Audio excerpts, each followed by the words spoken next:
আর একটা কথা বলবো, যারা হোলি খেলছো প্লিজ নিজেরা খেলো।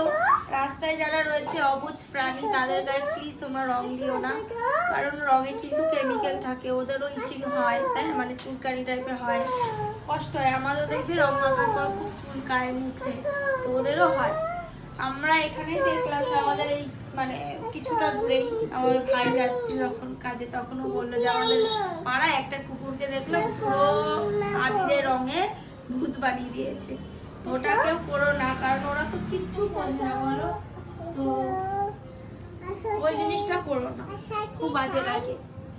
তো নিজেরা খেলো, আনন্দ করো, সেফটি ভাবে খেলো, ভীষণ ভীষণ ভীষণ আনন্দ করো। আমরা কালকে খেলবো, আজকে আমরা খেলছি না, যেহেতু গ্রহণ লেগে যাবে 3টের সময়, একটুখানি খেলে একটু মজা পাবো না, তারপরে খাওয়া দাওয়ার ব্যাপার আছে, তাই না?